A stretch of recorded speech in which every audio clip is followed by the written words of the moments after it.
all good. I wonder if Noxious Right. are just going to go for another push lineup. I mean, if it works that well, why not? Yeah, exactly.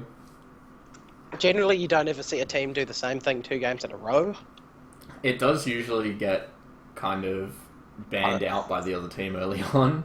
Yeah. If they're really scared of that strat, they will ban against They'll it. probably just ban out the Keeper of the Light in one of the first bans and just do kind of a more standard ban like a Nakes or something, I would assume.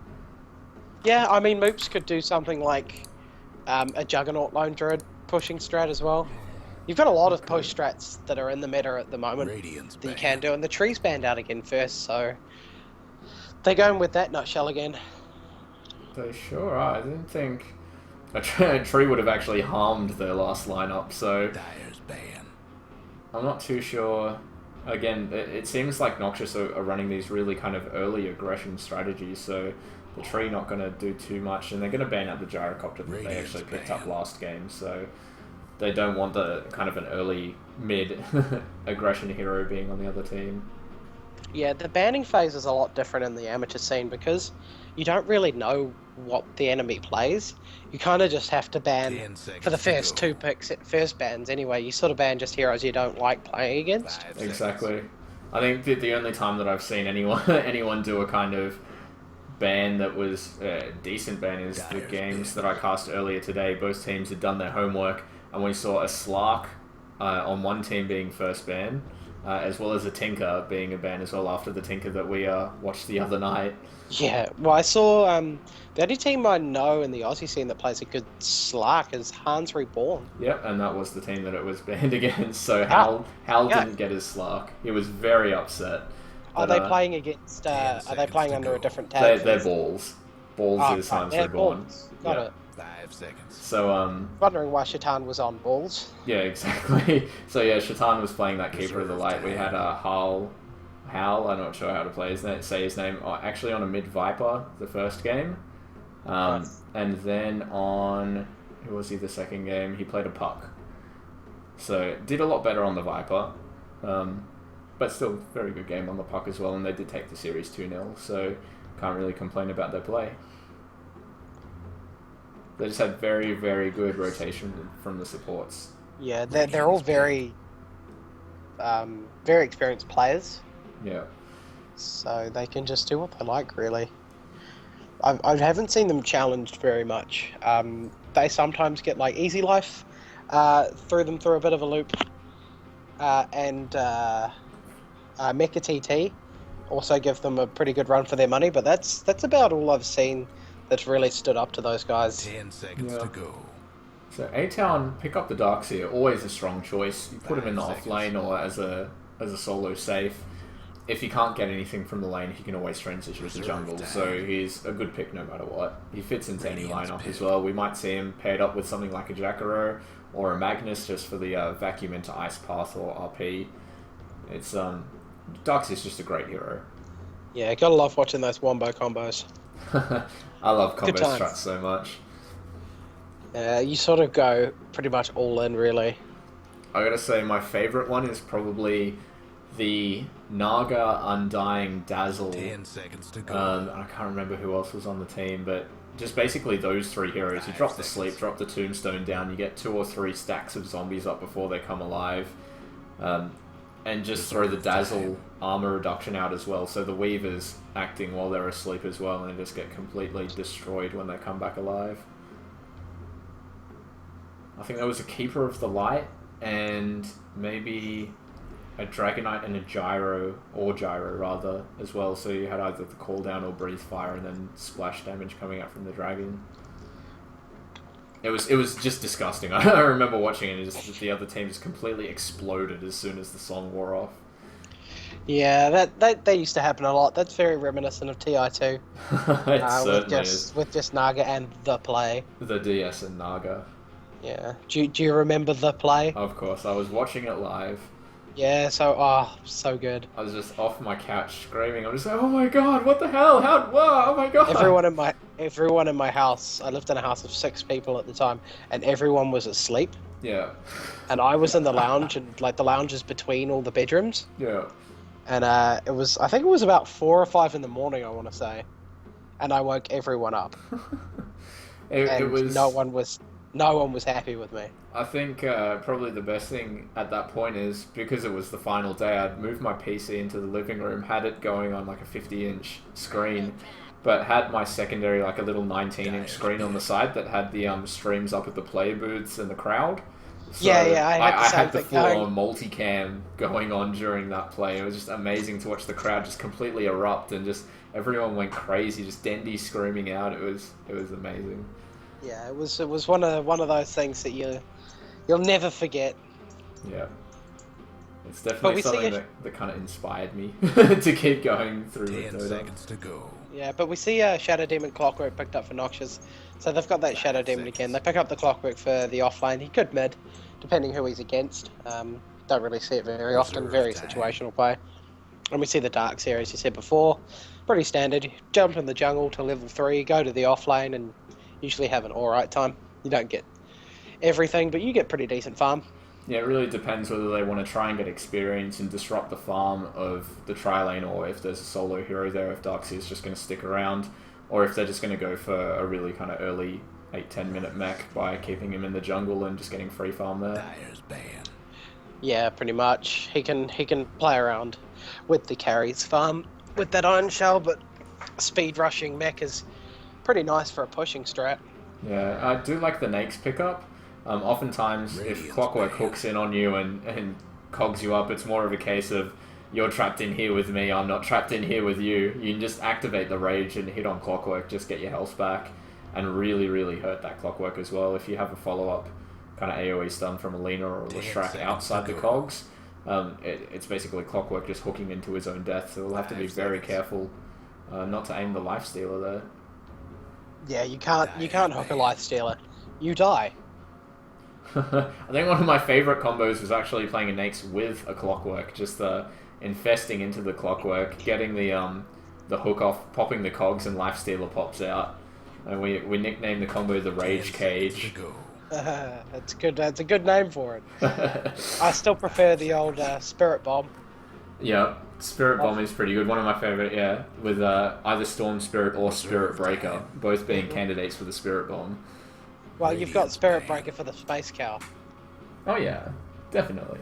Or he jumps on the Rage Train. But we actually saw a Spirit Breaker banned in the... it was something Bruno was casting and he freaked out. It was a few days ago. I think it was in the D2L. I think... He keeps wanting a Spirit Breaker because with those buffs, his charge is a 300 damage nuke. Yeah. His ulti is like a yeah, 300 something damage nuke, and you get one more bash, it's 1,000 damage. He was picked up as a 4 support by Liquid a while ago, and actually was picked up again recently. I think it was against EG, who also picked up a Bloodseeker. It was like 2 odd picks. It was Spirit Breaker and someone else on the side that was versing EG, and I think they just completely demolished EG as well. Yeah, I'm the trying to only remember problem... the game. It was in like the last week and a half. Yeah, the only problem with playing Spirit Breaker is laning him. Yeah, He doesn't usually really he's fit that well. yeah, he's been played both times I've seen him in comp as a tri-lane support. To go. Yeah. So you have something like, you know, a setup and you charge through on hero in the back, stun the other guys on the way through, so you've got a nuke on 3 if you can get the line right. But otherwise it's just a good follow-up stun that usually, you know, a melee hero wouldn't have, and allows him to follow up with right clicks as well, which you wouldn't normally be able to do with a melee stunner. Yeah, he does do a lot of damage, and they pick up the Bane to counter off that lifestealer. As a lot of people know, the Enfeeble really hurts lifestealer, and then the ulti goes through Rage as well. It also really helps out for a tri-lane if they're going against that Darkseid. If they time it well, you pop off this Surge. If you get a sleep off right after, it's going to completely waste that Surge, and basically you're going to get a kill on the Darkseid. So I really like the Bane pickup. And actually a Mirana picked up 4th for Noxious Gaming after the Jakiro pick, so you will be seeing those vacuums into Ice Paths. And we're going to see also the sleeps into arrows as well. It's an excellent way to set up a 5-second stun. And it's a really old school Dota 1 competitive thing. It used to be run as a Miranda carry and Bane mid. Yep. It was one of the old ways to do it, and it would just be so easy to get a kill. Because your Miranda just walks up, just past the 10 river seconds to go. and sleep into stun, it does so much damage now, that arrow as well. 5 seconds. Yeah, there's the recent buffs. It's quite insane when it gets near max range. Even at level 1, it does a whole load of damage the further it travels. Yeah, I'm not sure. Ranging bonus damage up to 100 is applied, so you can do a 460 damage nuke with a 5-second stun. That is really, really scary to think about. And that's why it's a skill shot. Yeah, if that was a target, well, it would never be a target as well. Never, Let's not never. even go into that.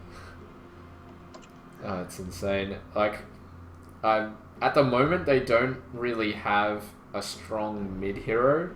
I have seen it played occasionally, but a Pudge pickup is quite decent with the Bane. You can also go into sleep hooks. Probably not the best pickup against the Lifestealer, though, I gotta say. And also the long-range Ice Path from Jakiro is going to stop off any Dismember attempts. Radiant's ban. But it is a possibility. I would love to see a Pudge pickup, personally. I love watching Pudge play. It really changes the way that teams move around the map and the way wards and smokes are used. Yeah, wards become a lot more important when you play against a Pudge. And that's the thing with the recent nerf to wards only having one set at the beginning of the game. It's kind of a bit of a nerf to the Pudge early game as well, because you can't get down those offensive wards and look for the lane hooks and hooks behind towers. Yeah, it's also a buff to him in another way as well, because they don't know where he is as well. Exactly, they can't counteract it, they need it on the runes or for the pull as well, so at most you're going to get kind of one lane of vision. But of course most Pudge is buying a smoke early on in the game anyway, so it's not too big of a factor, but still, it's always nice to have more. We'll just be finishing off the heroes. A-Town do pick up a Rubik, as they did last game, so it's gonna, I would say it's gonna be a Jakiro Rubik Lifestealer Trilane with the Darkseer off. It looks more like a defensive Trilane than offensive. 10 seconds to go. I think it would kind of work out as either, but 5 seconds. probably going to be run defensively. And they just need their mid laner. The Quap has been banned out, and the Alchemist has been banned out by A-Town, so Noxious isn't going to be able to pick up that really strong kind of mid-late carry.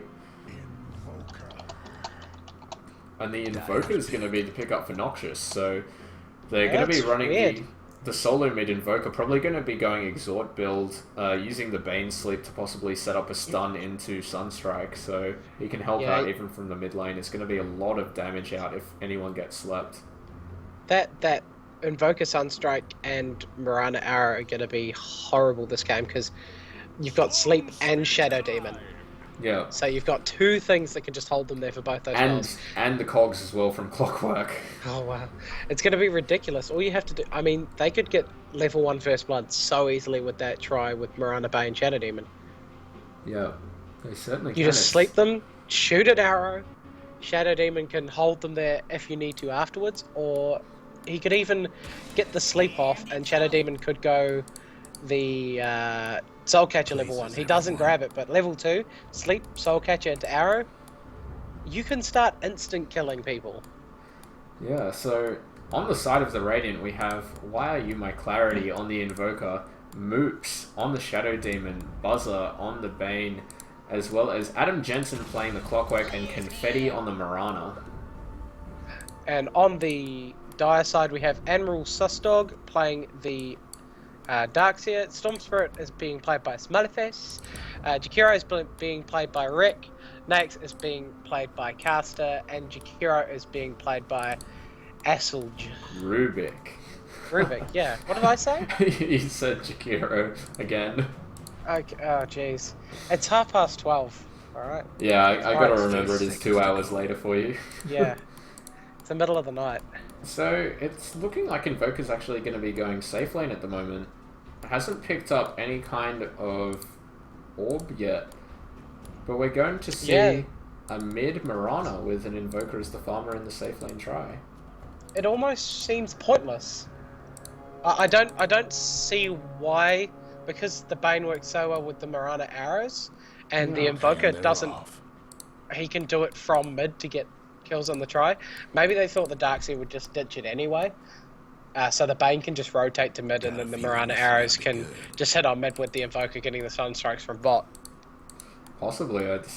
I think I think the Invoker mid would have been a better choice, but possibly not wanting to go against that Storm Spirit, thinking Mirana will have a bit of a better time with the leap available, which he does grab at level 1. Yeah, and this Darkseer shouldn't be here. Yeah, he really should not be here. He just runs into the 2 heroes, and he's also picked up Ion Shell at level 1, so he's just going to be completely harassed back, already losing 300 health, and he's going to have to tango up straight away. They probably could have killed him there, but they just harassed him off instead. Yeah, I think they just... Yeah. Yeah. I'm not sure, they didn't really have much... Their spells don't do any damage. Yeah, I think this early on it would have just been basically right clicks from Darkseer Illusions, which are only melee range, so you're going to get off like 1 or 2 last hits before they expire, and the Bane not leveling anything yet. So really the highest damage you would see is from the Brain Sap, but I don't think it would have been enough to kill off a Darkseer. Do it with flair. Yeah, and Darkseer now has just gone to the jungle. He knows this is pointless and he will just get nothing there. So off he goes. Invoker's going to have free farm. Invoker does struggle a little bit to last it under tower. He does have to get 2 hits, sometimes 3, while the tower's attacking on the melee creeps, 1 onto the ranged. Because he has too much to have it easy and too little to have it easy. So he's in that middle ground between sort of 55 and 70, where it's just sort of annoying to last it under tower. But once he has a few more levels, he'll be fine. And they are trading free farm on the Nakes for free farm on the Invoker. I'm not sure if that's really the best trade. Invoker, It's a good trade for for ATB. Yeah, I was going to say Invoker is getting solo experience at the moment though, which really, really helps Invoker. Really, he just needs levels to get going. Already sitting at 3.5, whereas the Nakes is only sitting at 2 3/4. Almost going to be hitting level 3 now. Yeah, I do think this works out a little bit better for the Nakes. That Invoker will have to move before that Nakes does. He'll need to start getting kills with that Sunstrike nice and early in order to make this worth it. And they can do that with the Mirana arrow. If he gets a good arrow off Storm, Storm's dead. Before he's level 6, he's probably going to die. And we'll just have to see if she levels the arrow over the Starstorm or not. Yeah, she does just go for a point-blank arrow to Smiley Face. And Yeah. I think it's just Guaranteeing used the as, rune. Yeah, exactly. Just going to grab up that rune, and Storm Spirit not going to Bottle Crow instantly. He's just going to keep charges for himself. Mirana does have that double damage, and the supports from the Dire are actually rotating in under smoke. So Mirana might be in a bit of trouble here. She does have the leap available still, so the Vortex is going to have to come out as the initiate. But it really depends how Confetti steps in this mid lane at the moment. But sitting quite alright in the lane at the moment. He's starting to come a little bit forward now, but some nice positioning at the moment. Is on the bottom of the lane. Does notice that those 2 supports are missing from top, and is just sitting down here. They do rotate in. Is the Vortex going to get in range? It doesn't look like it. So Rubik not able to get in range for the lift either. So it's going to be smoke and movement from the supports for nothing. Yeah, and if you have a look at this Invoker's build, he's gone for a pushing build by getting the Forge Spirits early. So he'll have that little bit of extra damage, bit of extra tank for the towers, but early levels, they're kind of useless. So he will have to level them up a little bit more by getting Quas more. Yeah, but then he's not going to be able to do much, really. Yeah, until you get the 4/4 and Quas Exhort and get the 2 of them up, it's not really very scary. At the moment, Not particularly. Yeah, at the moment, Clock just using the cogs to steal away Nakes' mana and burn off a bit of health. But the T1 for the Dire is going to go down here on bottom lane quite soon. We do see a sleep come through on Admiral Sussdawg. The Soul Catcher into the Sunstrike does a lot of damage. The follow-up for the Disruption after as he rushes away. Some nice use of the skills there. And it gets the first blood for him, and they'll be able to get the tower as well, which is only a couple hits off. Yeah, really nice of them. So it's going to be a They first got blood. everything they needed just from that. And the Invoker's going to go for a Midas, is my guess. He's got the Gloves of Haste already. 1300 Bane's using the Courier, though. They should have... If he's getting the Midas, they should have communicated that. Yeah, he's got it now. He's got the money for it, so it's going to be at least a minute, maybe a minute and a half before the courier is going to be able to actually bring it to him. So what could have been a 5.5 minute, maybe 5:15 Midas is going to be a bit delayed here. Yeah, and he does buy it, so a little bit of miscommunication. He could have it in about 10-15 seconds from now, but he won't. Still a nice pickup from the Invoker very early on. The Tower Gold really helps with that, as well as getting the split First Blood Gold. He's going to take a little bit of Ion Shell harassment, but just going to run out of the way, and Admiral Sussdawg really can't get too much down here. Does pick up the Soul Ring, so he's going to have a little bit of a better time. Sitting at level 4.5, so not falling too far behind either. But not achieving great things, so... No, and this Clockwork's doing pretty well as on this offlane. He's level 5.5, so he's a little bit ahead of the Darkseer. Not really in gold. No, they're even in last hits too. Except Darkseer is neutral, so it's a little bit less. Yeah, and Clockwork's actually gone for the max flare, and he's put 2 points up in the cog, not going for the normal kind of battery assault max aggressive Clockwork that we see more nowadays. Just wanting to really keep eyes on the enemy and have a bit of a stronger nuke for retreating heroes.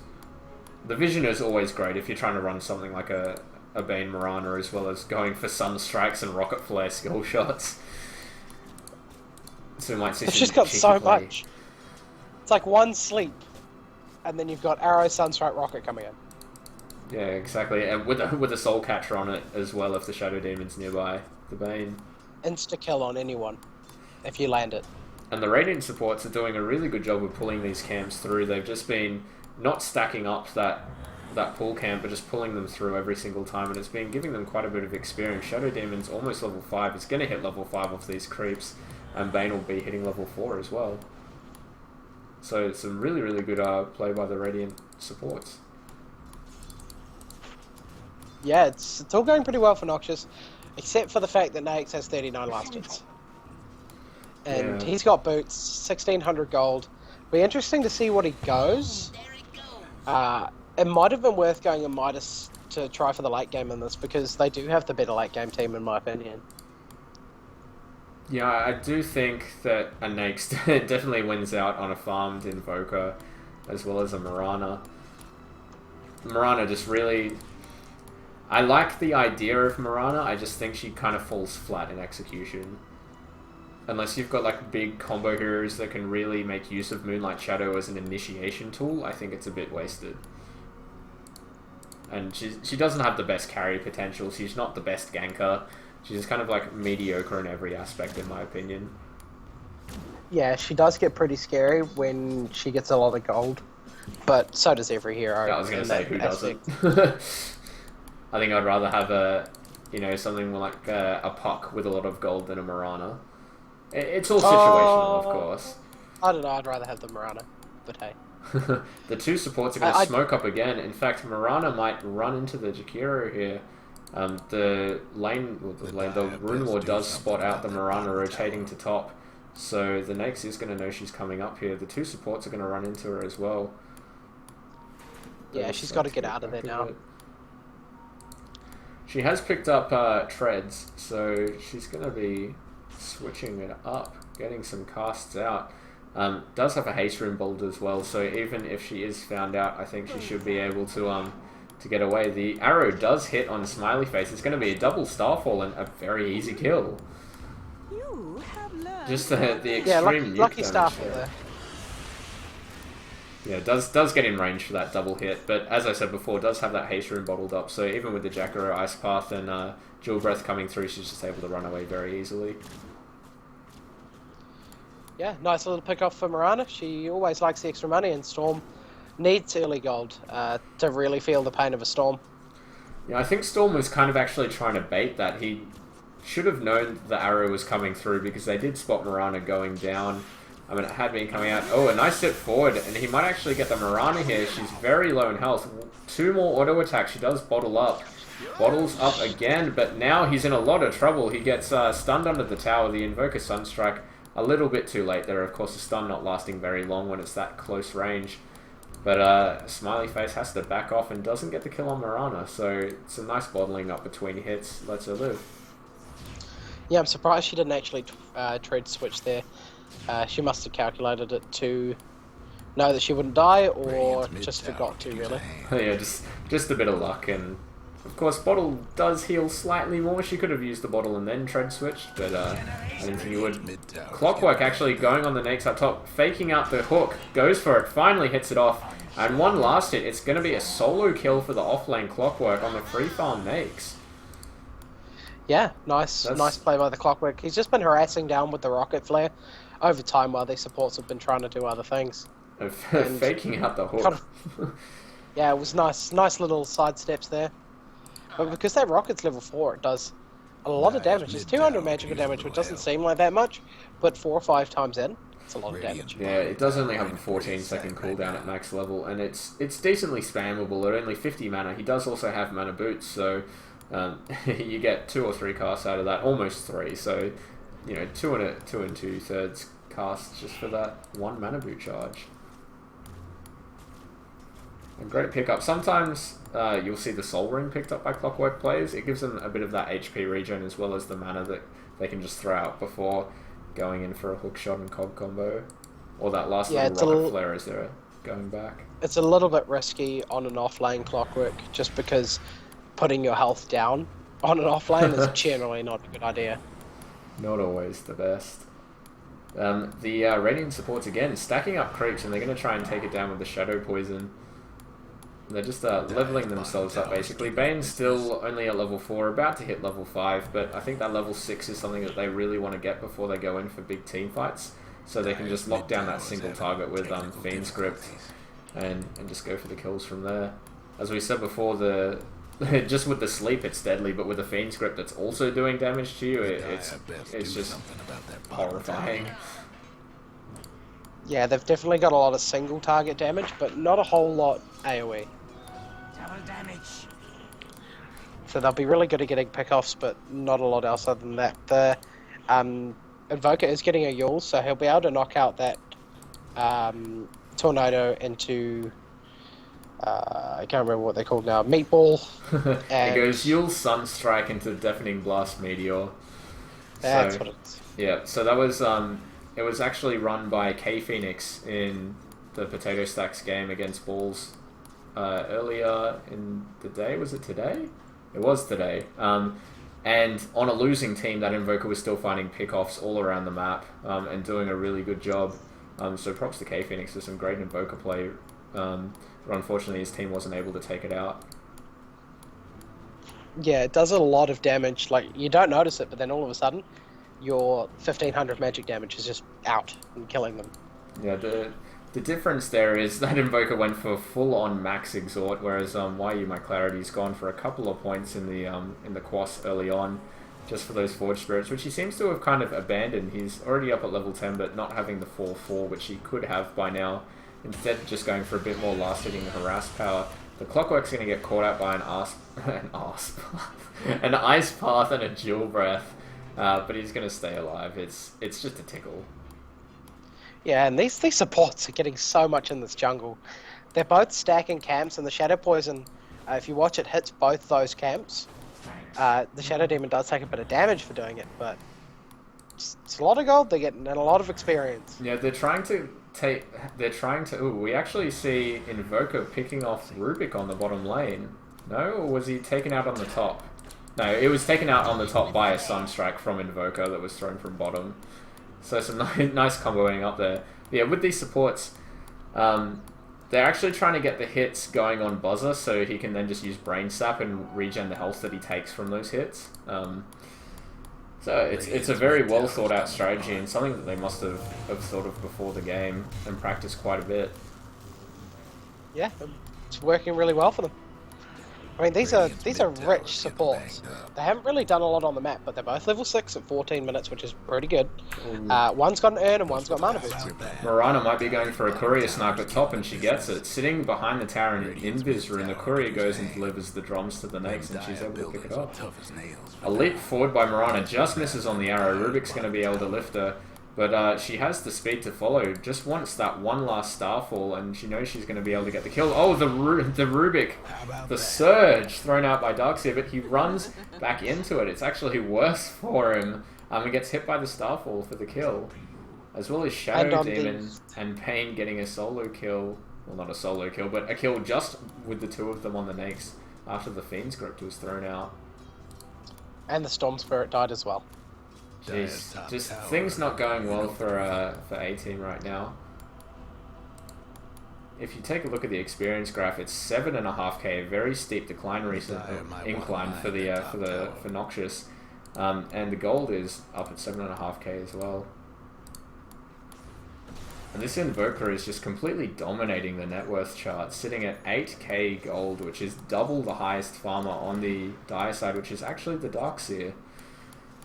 Nake's only sitting about 3.9k gold at the moment, which is not something you want to see for your safe lane farmer that basically had free farm early on in the game. Yeah, and if you take a look at that Invoker as well, he's at 500 gold per minute. He's got Yules, Boots of Travel, and a Midas. He's having the time of his life. He only has 2 kills, 1 assist. But in a 7-kill game, it's pretty good. And he's just been farming. What's happening to Dire's Yeah. bottom tower?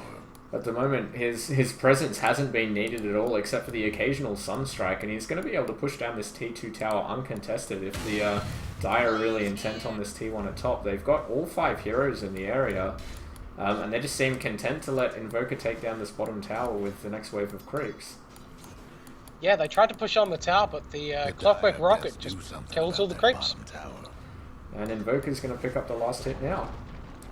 Dire's bottom tower got blown to bits. Confetti tries And they can see all those heroes sitting there, so they're coming up now and they want to fight this. Oh, the hook shot from Clockwork comes in, only catches 1, but it's a lot of damage coming out on Wreck after the Sunstrike hits through. Right clicks from Mirana, seal the deal. Smiley Face in a bit of trouble. The Meatball getting a good kill there. The caster is also caught by the Fiend's Grip and goes down to the right clicks of the Invoker. A nice arrow getting thrown. It's just going to miss on Smiley. Pings come out. And it's going to be a 3-for-0 trade. The Radiant barely even taking any damage. Clockwork is probably the most harmed, and he still has 2/3 of his health. And they're going to be able to transfer this into a T1 and probably a T2 tower as well. Dire's got one last. Yeah, everything in this game is going Noxious's way. The experience is about 11k. The gold is going up to about 12k now as well. Yeah, They're getting everything they want. It seems to be a repeat of game 1. It's just the Invoker completely dominating the gold chart, as I said before. He's almost at 10k net worth at 17-18 minutes into the game. And we're going to see drums pick up on the Mirana, so we're going to get a nice little damage aura coming out as well to push down this tower. Yeah, you can really tell the experience difference between these teams, because Noxious do play quite a lot. And ATB, I'm not sure about them, but it doesn't seem like they play quite a lot as a team. Their synergy isn't that good, and it just needs work. I think it's just a case of being the uni game. It's probably more of a university team of good players that just don't have too much experience as a team. But of course, this is a great way to gain experience. So I'm sure we'll see a team more in the future. They've already made it this far into the games and doing quite a good job. We are going to see, I think it was a small DC and reconnect from the Storm Spirit, so we'll just be waiting on him to kind of signal that he's ready. Yeah, he just sort of DC'd off, and he's back in now, so I'm not sure what we're waiting on. And all the while, Noxious is just sitting there, ready.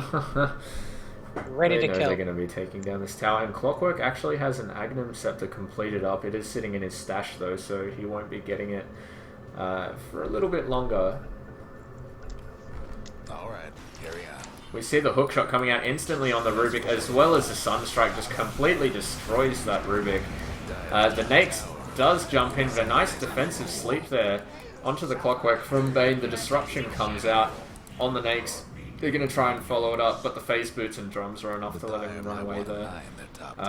But again, 3 heroes go down, and they're going to take another tower. Yeah, and everything looks like it's in Nox's favour. They can just go mid now, take another 2 towers, and then start sieging the base. I don't think they need to start sieging yet. They can just go the safe route and take another 2 towers. 2 heroes are going to rotate the Mirana and the Bane into mid. They can finish off this tower. The other 3 can sort of keep the heroes busy up there and then fold down and take the tier 2. Yeah, I think they might just be playing a little bit of split push. Oh, the Mirana's not going for the last hit on that tower. Of course, tier 1s don't have backdoor protection, so it's probably only 3 or 4 hits and she'll get it. In fact, with the double damage rune, it's going to be 1 or 2, so... She's going to go farm. I guess farm. There's a big wave at bottom, fair enough, but she could have got the tower and then gone to farm, so... Just a little thing that I like seeing teams doing, just that very, very low health tower, just come up, hit it a couple times. But it's going to be going to the Bane and Clockwork. Dire couldn't hang on to that mid tower. The mechanism also completed up by Shadow Demon, not often seen as a mechanism carrier on teams. But I suppose he's the best fit for it. Bane also has an earn up. So some nice heals coming up for them. Yeah, they've got they can get a lot of healing out. And the net worth chart... They have so much stake. they definitely do. The net worth chart. Even the Shadow Demon is now beating the Nakes in net worth. It's not sorted here. It's actually going completely in the Radiant's favor. Wow, it really is. That's insane. And that Invoker is so far ahead of everyone on the map. He has over double the Nakes' net farm. He has almost 3 times. And Clockwork hooked a creep just to get into the lane faster. He doesn't care, he's got an Argonauts. It's up again in 5 seconds.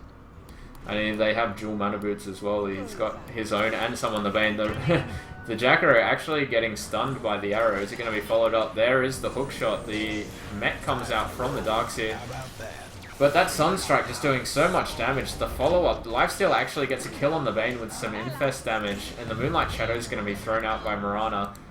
In fact, Rubik stealing it and using it on their team as well. Clockwork hooks back in, hits on the Nakes, but everyone's in Viz at the moment. The arrow hits on Smiley Face, but I don't think they can see each other at the moment. They're just both kind of in Viz running around the tower, vying for position.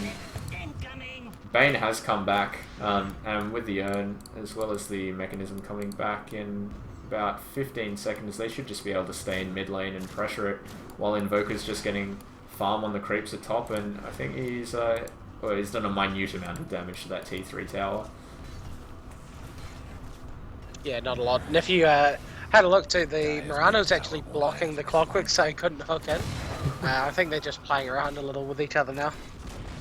Yeah, Mirana are even picking up S and Y. Of course, the best pub item every single year. It's not a pub item, man. That's top tier. That is the best item in Dota. Clockwork is just hooking everywhere. He's just playing his Timbersaw this game. I mean, once you've got an Argonauts on him, you can. He does lack a little bit of mana regen, but he just hooks everywhere. And the range on that, like if you hover over it, it goes over my screen. Oh yeah, definitely. Oh, holy crap, it's just so long. The whole Dire side is actually smoked up at the moment. We've got an Axe inside the Storm Spirit, who is dropping a Remnant up on the hill. It looks like they're going to go for an Aegis Steal. The Ice Path thrown out slightly too early. He does come in, but Lifestealer does actually pick up the Aegis, and the Dire get the kill on Roshan as well. It's an instant buyback from the Clockwork. A nice meatball thrown down by the Invoker. Misses on the Deafening Blast. Does actually catch the Nakes there. A nice wall thrown down as well. Really blocks off that escape, and Clockwork just mistiming that hook, missing out on Smiley Face. But the Sunstrike is going to get the kill. And the arrow comes through, hitting on Rekk. Meanwhile, the Aegis is popped on the Nakes. The double Starfall is going to come through. Mirana gets the kill. Nakes on the backline, rages up. But the slow from Ice Path, or Ice Wall rather, is already gone on him. I can hear the Clockwork hook going off, but at the moment, Invoker is chasing the Nakes. Only needs one more last hit. The Tornado goes out, but it's such low range, they're not going to catch it. And they're diving so far into base to try and get this Darkseer. Clockwork even hooking into the fountain to get the kill, and of course goes down. And now Mirana's just going through the towers and just right-clicking the Rubik down. She knows she can just walk out of this base. Might even just put some damage on the top tower while she's there. Dire's bottom tower's getting the business. Storm Spirit comes up, gets the double zap off. The Moonlight Shadow gets thrown out by Confetti. Smiley Face does not have any detection, so Mirana's going to get away for free. And in fact, might be in a bit of trouble. Rekk gets slapped off, as well as the Yule's getting thrown out. It's a kill for Invoker. Rekk gets left alone, but they're going to be able to push this T3 tower now. And the Dire heroes are just dropping off one by one. And there's not really much they can do about it. It was a really nice Roshan steal. They got the kill, they got the Aegis, but they couldn't do anything with it. They're just so far behind. Yeah, even the wall was perfectly set up by Darkseer, just completely over the choke point. They had no choice but to run through it, but it's just they're so far behind in Golden Experience. They, as you said, they just couldn't capitalize off it.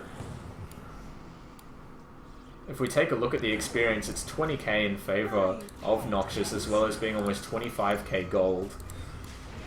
And the Invoker has an Aghanim Scepter as well. And it looks like he's going for a refresher. Oh jeez. He is quite far. He only actually needs the Oblivion stuff. Now he's got money for the recipe. He could get it, and he is going to be getting it. He doesn't really need to. Like, there's absolutely no point in him getting it, other than the fact that he can throw down 2 meatballs and it looks cool. But that's about it. We see the Storm jumping forward and getting a vortex off on the mates, or rather on the Clockwork, but he just hooks away to his allies and is perfectly fine. Gets Urn healed up. The mech is thrown out as well, so he's just going to be able to stay here, and they're going to push out the mid T3. They're just looking for kills now by the seams of it. They're hitting towers a little bit. I mean, they don't have huge right clicks. The hook in from Clockwork, he's going to catch out Jacaro, but at the moment, a bit of the fight's going everywhere. Godlike streak for Invoker on the back lines there. A nice ice path and a great vacuum follow-up.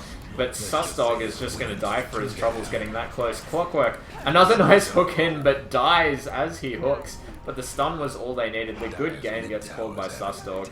They know they're defeated. It's a 25-minute victory. So Noxious are going to advance into the finals, where they're going to go up against Hans Reborn, I think it is. Their proper name, Yeah, well, I guess the Balls. name that they gave for this tournament is Balls. So at the moment it's going to be Balls versus Noxious. It's okay, we're going to have Noxious Balls.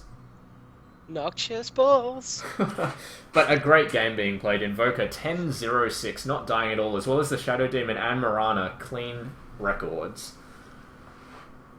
Yeah, so nice games from Noxious. Congratulations for getting into the finals. And that's it for